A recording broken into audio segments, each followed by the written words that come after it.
Hi, this is Karen from County Fairgrounds, and I have on the phone with me Mr. Stuart, who's a bat expert person, and we're going to talk bats. And bats are wonderful things, and Halloween's coming up, and a lot of people are afraid of bats. Do they need to be afraid of bats, Stuart? No, not necessarily. Bats don't have anything against people. Okay, so you know a bunch about bats because you've been dealing with them for a long time. You want to talk to us a little bit about bats? Yeah, so basically what I do is I solve people's problems with bats. A lot of times people don't even realize that bats are living in their attics or their walls until they find one in their living space. So what I do is I go out there, out to people's houses, and I remove the bats from their living space and fortify their house so that the bats can't re-enter in the future. Okay, all right. So I understand you're familiar with a few species of different kinds of bats. Yes? Yeah. So most commonly, what we deal with are two most common species, especially in Colorado, are little browns and big browns. They look pretty similar, but some things that would separate the two would be the size. So, like a big brown would have a wingspan, anywhere from 8 to 12 inches, and little browns are about 6 to 8 inches. But very rarely do I ever get to actually see the bats. Most of the time, all I ever see is the evidence of the bats. So, most of the time, I don't even know what species of bats people have in their house. Okay. Well, so how do you know if there's a bat in the house? Oh, okay. Well, a lot of times people think they're crazy because the bats, they're active dawn and dusk. Then the reason why they come into people's living spaces is because they get confused. They may be in the attic or the wall void, and they see the light peeking from the living space, and they think they're going outside, where most of the time that's not actually outside. It's a living space. And once they get in there, they get confused, and they start flying around looking for a way out. So people, they'll see a bat flying around their house, and they'll second guess themselves. They'll be like, "Oh, maybe I'm crazy." And then, as the bat continues to be confused inside the living space, it tends to fly around more often. People see it, and then they realize that yes, it is an actual bat in the living space. So. Bats are really good for the environment. I mean, they eat insects, okay, and they are mammals. So, what do you can you catch them and put them back outside? Yeah. So you never want to handle a bat specifically. So I use something like tongs to pick up the bat. And and bats are different from birds, where a bird can just kind of take up and fly from anywhere. A bat has to first fall to get lift. So if you were to move a bat, you should not just go put it on the ground somewhere, because basically giving that bat a death sentence. Predators can find it easily. And you're also making it more difficult for it to fly away and be free. So usually when I do remove a bat, as long as nobody's had contact with the bat, then the bat is taken and placed up high in a tree, so that when the bat does decide to fly, it's really easy for him to choose to fly. So I do understand that bats do have some kind of diseases that we need to be concerned about. Can you tell us about those? Yeah, so rabies is probably the most common. So bats being insectivores, they are eating their body weight in insects daily, but approximately 30% of those insects are going to be something like mosquitoes. So yeah, they're very susceptible to carrying diseases. The worst one to worry about is going to be rabies, and rabies, you would have to have a bite or scratch to be infected by rabies. You can't just get rabies from being in areas where the bats have been. But the problem with that is that people will see a bat and they won't actually think it's a bat. They'll think it's a piece of trash or something and go and pick it up, and that's how they get bit. But yeah, unfortunately, the only way to test an animal for rabies would be to biopsy the brain. So a lot of times when I had a lady one time wake up with a bat on her face. Yeah, we don't know if the bat, if the bat scratched her or not. But it's better. The unfortunate thing about that is, we would have to bring the bat into the Department of Health and have it tested for rabies to determine if we are going to, have to go forward with the booster vaccination for rabies for the people. So, but yeah, as long as you keep your distance from the bats, you really have nothing to worry about. So have you seen a lot of bats with rabies? I mean, it's more unusual than usual, right? It is, actually. And according to Colorado Parks and Wildlife, only something about 12 to 15% of the bats tested in Colorado actually are test positive for rabies. So, the odds are in your favor that it probably doesn't have rabies. But unfortunately, if you don't have the bat to have it tested, then they end up going through the rabies vaccination anyway for people. So it's important that if you do have contact with a bat, that you collect that bat and save it and bring it to the Department of Health to have it tested. Okay, so do most people freak out when they have a bat in their home? It really depends on personality type. Some people are just scared of what they don't understand, and that goes with all animals, not just bats. But if you don't know anything about bats, it could be a frightening experience for most people. Like sometimes people call me up in tears, and I have to kind of educate them and talk them off the ledge, so to say. But for the most part, most people are just like, there's a bat in my house, and I'll be like, okay, just babysit the bat. I'm on my way. I'll come get it, But some people are like, I'm not going back in my house. There's no way. So it really kind of depends on your personality and, how educated you are about the biology of these animals. Okay, all right. So have you had any unusual experiences you'd like to share?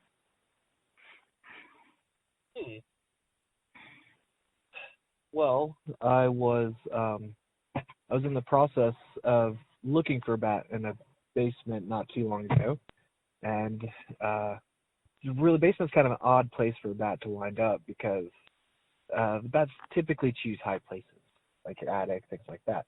So I inspected the whole property outside. I didn't see any evidence of a colony of bats, and I went to the basement to look for the bat. And tearing up the basement, couldn't find the bat anywhere, and finally they had one of those big one of those aerobic inflatable balls. And I rolled the ball over, and there was the bat just hanging on the underside of the wall. So usually what happens is once the bats get into the living space, they exhaust themselves because there's no food for them to eat, and they tend to get tired. And if they've been in there for a day or two, they're usually pretty exhausted. And they wind up in a few places, usually on the ground somewhere, or sometimes like in your sink, toilet, or a bathtub.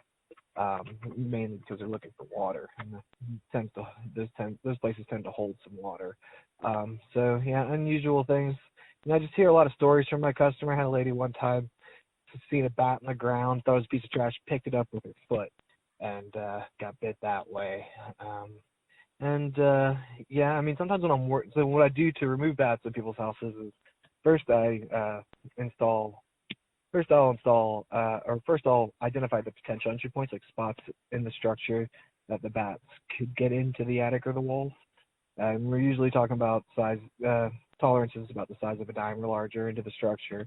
And once I seal up all the potential entry points of the current entry point where the bats are coming and going from, I install a valve which allows the bats to leave and not come back.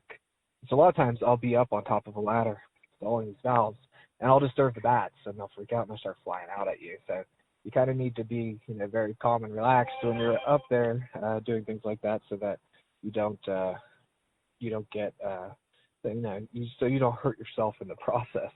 So you have to kind of just be very relaxed, and you can't be on edge or anything, or you're just going to hurt yourself pretty seriously. So sightings of colonies of bats. What does a colony of bats look like? Oh, it's going to be hard for you to actually see the bats. So maternity season in Colorado specifically occurs from June to mid-August. And so what the female bats do is they form these colonies to raise their young. Of course, bats are mammals, so the babies are born hairless, and they do need to nurse. And so the way the bats deal with this is they form these colonies to keep the babies warm. Additionally, also, kind of safety in numbers thing. But yeah, so there are different species, some solitary species, but most of the bats that people have problems with are the ones that colonize because they tend to choose attics and stuff. So you're not exactly necessarily going to see a whole bunch of bats all huddled together because they like voids or cavities to do this. and sometimes they're just in a little crack, no more than a half an inch, and you may have 30 to 100 bats in there. And so usually you won't see the actual colony of bats all huddled together, but what you will see is their evidence. Because they're eating their body weight in insects, they have a really fast metabolism. So they make a lot of bat guano. So usually underneath these spots, you'll have big piles of guano where the bats are. And usually people see that stuff first, and that's when they realize that they have an issue with bats. Okay, Mr. Stewart, what does guano look like? I don't even know. It's a little bit bigger than a mouse dropping. And a good way to tell the difference between something like bat guano and a mouse dropping is going to be the composition. We'll get to that in a minute. But really, a real simple way to tell is the way that it accumulates. The bat guano typically is falling from above, and it will make a pile. Where mouse droppings are, being made by the animal crawling around and leaving a trail. So if you see a big pile of guano, droppings, then it's usually going to be a bat. If they're kind of like a scattered pile and they're like in a line up against the house, then it's mouse. But real easy way to tell is what they're composed of. So if you actually pick up a bat dropping, you should be able to just crush it and turn it into dust very easily. And when you do this, there's going to be a lot of shiny pieces in it because the insects, the only part of the insect that's not digestible is the exoskeleton. So the insects, they have their skeletal systems on the outside of their body. So those pieces tend to shed in the dropping. So when you break up a bat dropping, which should be really easy to do, you're going to have a lot of dust and shiny pieces, the exoskeletons of the insects in it. Now, something like a mouse or a rat dropping is going to be fairly dense, and then also it's going to be composed of mostly plant matter too. So there's a couple different ways to identify the difference between them, but the easiest way is just how they accumulate. If it's in a pile, it's going to be bats. If it's kind of in a line and spread out, more than likely some kind of rodent. Okay, so you're in a rather unusual line of work. I have to ask you how you got into this. Yeah, actually, was in Atlanta, Georgia. I was actually on unemployment, and I just kind of took the first job that I thought I would enjoy and be good at.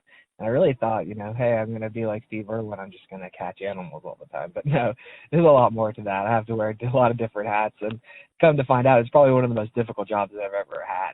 Because, I'm a detective. A lot of times people don't know what kind of animals in their house, and I have to go and gather evidence and, identify the species solely just through evidence. Again, rarely, even with a raccoon in the attic, rarely am I going to go up into the attic and actually see the raccoon. Usually I'm just going to see the evidence of it. So yeah, really it was just kind of, I kind of fell into it. It was challenging and I enjoyed it. And after quite a few years of doing it in the South, I moved to Colorado and started my own business. Okay, are there different kinds of bats in the South? Yes, I think we have a few more species than we do in Colorado. I think there's over 30 species in the South, and there may only be like 18 to 20 species here. But again, rarely do I ever actually know what species I'm dealing with. In Colorado, I've only seen 3 different species actually firsthand. There's the little browns, the big browns, and then a silver-haired bat. A silver-haired bat is it's a bat that hibernates here in Colorado, but they're also solitary. So, in fact, it was the last issue I had with bats before this year was on Halloween. We had a silver-haired bat who thought he was going to hibernate on a lady's front porch. So, yeah, it was pretty interesting situation there. But for the most part, I really don't know. There are many different species of bats, but they're, in North America, their diet's all the same. They're mostly, all of them are going to be insectivores. So their guano's all composed and looks very similar. Gee, I would think that people would almost, be thankful that comes around, and it eats bugs. That's what bats do, right? Yeah, they're really important to the environment, which is why, we shouldn't kill bats and we should encourage their behavior. But, the problem with bats and living in your house is, not only could it, you could create conflicts with the bats getting confused coming in your living space, they also share their parasites with you. So another thing I see a lot is that they have a parasite called the bat bug, which is very similar to something like a bed bug. It takes a real trained eye to tell the difference between the two. So a lot of people have their house treated for years thinking that they actually have bed bugs, when in fact it's bat bugs. And the problem's never actually solved until someone like me comes in and removes the bats from the structure and the parasites go away.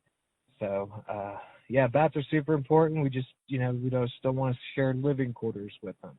So if you're gonna hang up bat house up on your property, I always suggest that you never do it on the side of your house, and you put that in a place where you wouldn't mind a pile of guano accumulating, like in a tree. But also that box needs to, it needs to face south or east so that it gets a lot of sun, and it also needs to be in a high place so that the bats have an easy time accessing it and leaving it.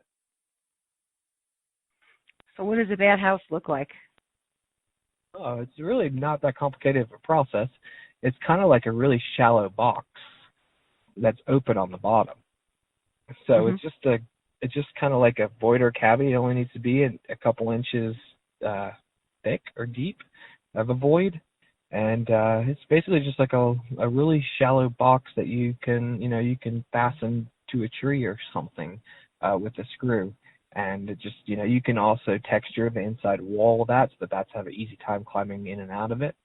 But yeah, it's a very simple thing, and you can make them as big or as large as you want. I mean, historically, especially early in the country's history, and more humid places where where they have used bats to control, mosquito-borne illnesses like malaria and stuff. People have, devised some really, pleasing bat boxes to look like boxes that look like giant mansions and things like that.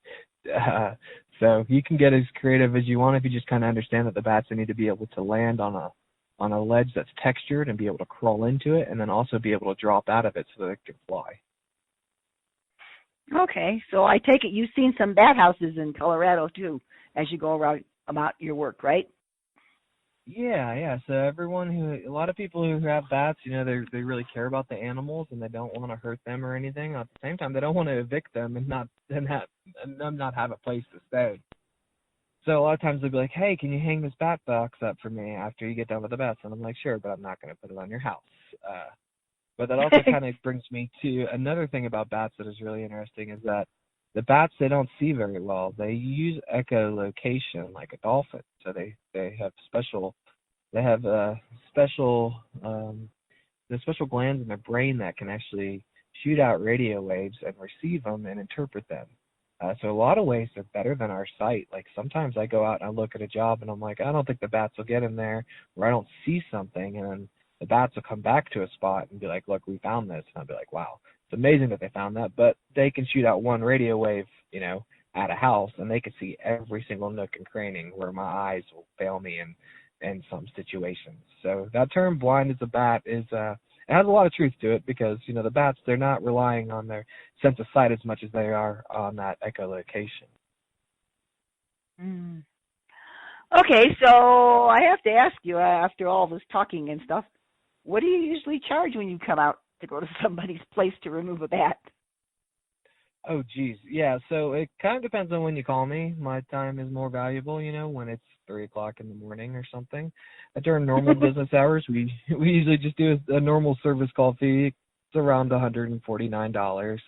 If you just need me to come out and inspect the property, give you an estimate, it's hard for me to tell you, all the problems in your house and what needs attention. But we do a bat inspection. It's $89, and it's credited towards the work to remove the bat.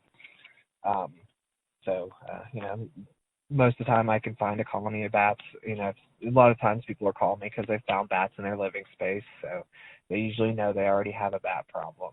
And during the inspection, we go into the attic, we look for evidence, and then Then we inspect the exterior of the structure, and identify any potential current entry points, and then provide you a detailed atomized estimate to seal those up, along with removing the bats with the valve, custom valve that will shape to every different kind of spot that the bats tend to enjoy.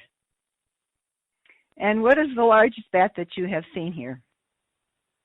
It's definitely going to be the big browns, and that's a wingspan close to a foot. Wow, that's pretty big. So, yeah, it is. It doesn't look that big when they're up high in the sky. Can you describe it to me? The bat? Yes. Yeah. So the bat, he's a brown furry animal with a pelagium, which is like a thin piece of skin that's stretched between what would be his arms and his fingers. And then a good, it's 1 meter you use to identify different species of bats is whether that pelagium is connected to his tail or not. And so the big browns and little browns, they both have that flap of skin connecting their tail to their feet and stuff. So yeah, it's like a brownish black furry animal with with the wingspan about 12 inches, I guess. Of course, because they're insectivores, and the skeleton of the insects is on the outside of their body. All insectivores, including something like a shrew, they have very sharp teeth. All animals have teeth designed specifically for what they eat. In insectivores, or specifically bat situations, all their teeth are pointed and sharp to assist them in breaking down the insect parts. Okay, so I take it you've never been bitten. I have not been bitten. So yeah, that goes to every time that I handle a bat, I'm not even putting gloves on and touching the bat. I'm using some other kind of tool that gives me a lot of distance from the bat, like some salad tongs. Oh. All right, so then you take them back to where when you catch them? So I don't ever actually catch them. The way if I can't just these things fly. Like I could go drive 10 miles away and let it go, and it just fly back if it wants to. So I usually, no contact spin with the bat. I'll go just stick it up and maybe 10, 12 feet up in a tree somewhere, so that it can just drop down and fly. And then when I do remove bats from people's houses, I build a valve. So the valve is not catching the bats. It's just designed specifically to allow the bats to leave and then not come back in. Oh, okay. So the bats get to choose where they go next. All right, that sounds good. So is there anything you want to add before we close? No, I don't think so. Just with all nature, as long as you give it space and you don't antagonize it, conflicts with these animals should be not very likely for you. So just to respect these animals from a safe distance, and last thing you ever want to do with any animals, back it up into a corner and give it no way out, because I guarantee you it will fight its way out. That's how people get hurt. And I bet you get teased like hell because of what you do, right? Oh yeah, for sure. Yeah, people have a real bad. They think I'm just I'm some ugly trapper that is setting bear traps all over the place and catching people's cats and dogs. It's not the case. We really care about animals, and we respect them a lot too. It's kind of why we do what we do. Last question. So you must have had some really wild Halloween times. Yes? Oh yeah, for sure. Yeah, and we used to get in a lot of trouble when I was a kid, but at the same time, I definitely enjoyed candy and trick-or-treating and dressing up. When I was a child, my grandfather made me a bat costume one year, and that's like before I ever knew I was going to be working with wildlife. So. Okay, but nobody actually really bugs you because you're a bat guy on Halloween? By Halloween, the bat activity is so minimal. Again, this goes back to, what the bats eat. They eat nothing but insects. And when especially in Colorado, once the temperature starts dropping below 45 degrees, the insects can't fly. Therefore, the bats have no food source. And depending on the species, they either migrate or hibernate. So, by come Halloween, I'm not doing a whole lot of bats. Last year I was surprised to get that call about the bat. In fact, the lady wouldn't have had such a problem with the bat hanging out on her front porch if it wasn't Halloween and she was going to have a bunch of kids knocking on her door all night, So, yeah, I do.